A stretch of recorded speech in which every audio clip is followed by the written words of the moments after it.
Hello everyone! Pupunta nga po pala ako sa paborito kong ukayan. Ayan. Kaway-kaway nga po pala sa mga katulad kong ukay ang OOTD pag linggo. Dito lang po yan sa Lavender Street. Ayan. So patungo na po ako sa Aperia Mall.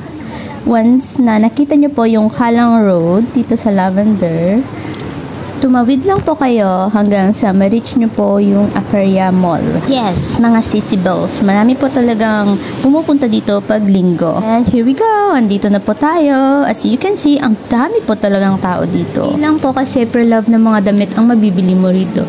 Yung iba po, may tag pa po. Yung iba, bagong-bago pa. Yung iba naman po, ay makukuha mo lang sa murang halaga. Actually, marami pong 1 for $2, 3 for $5, at yung iba po, $5 kasi daw standard, mga sissy bells. At hindi mawawala ang pamalakasang 3 for $10. Mula nang nalaman ko to, hindi na ako masyadong nag-online shopping. Kasi dito makikita mo siya ng personal. At higit sa lahat, yung iba, kakaiba yung style. Ideal din po pala siya kapag nagbabalak po kayong magbabox. And ito na po yung napabili ko.